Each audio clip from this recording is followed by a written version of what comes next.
आदर्श शिक्षण संस्थान जोधपुर की ऑनलाइन क्लासेज में आपका स्वागत है। आज हम कक्षा चतुर्थी अध्याय 17 में आयत और वर्ग के क्षेत्रफल सूत्र द्वारा किस प्रकार निकालते हैं वो पढ़ेंगे। अब जैसे ये दिया हुआ आयत किसे कहते हैं? जिसके आमने सामने की भुजाएं बराबर हो वो आयत कहलाता है। तो आयत का क्षेत्रफल निकालना है। तो आयत का क्षेत्रफल क्या होता है? आयत का क्षेत्रफल होगा लंबाई इंटू चौड़ाई, लंबाई इंटू चौड़ाई। अब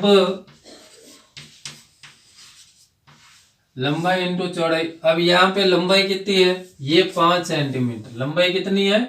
5 सेंटीमीटर। और चौड़ाई कितनी है? 2 सेंटीमीटर। तो 5 दूनी 10 वर्ग मीटर, वर्ग सेंटीमीटर। तो ये आपकी सूत्र द्वारा इस प्रकार से क्षेत्रफल निकालते हैं। इसी प्रकार यदि इसका परिमाप निकालना हो तो आयत का परिमाप, इस परिमाप का सूत्र क्या होगा? 2 इंटू लंबाई प्लस चौड़ाई, लंबाई प्लस चौड़ाई। तो अब इसका आयत का निकालना है तो 2 इंटू लंबाई कितनी है? 5, चौड़ाई कितनी है? 2। तो 2 इंटू, दोनों को जोड़ेंगे, 2 इंटू 7 तो 14 सेंटीमीटर। तो परिमाप कितना आया? 14 सेंटीमीटर। तो जब भी क्षेत्रफल निकालेंगे तो हमेशा इकाई वर्ग में लिखेंगे। वर्ग सेंटीमीटर, मीटर है तो वर्ग मीटर, इस प्रकार से लिखेंगे।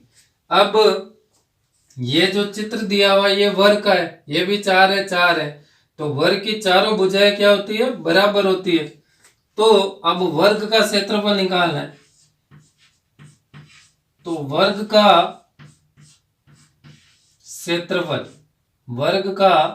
क्षेत्रफल बराबर भुजा इंटू भुजा,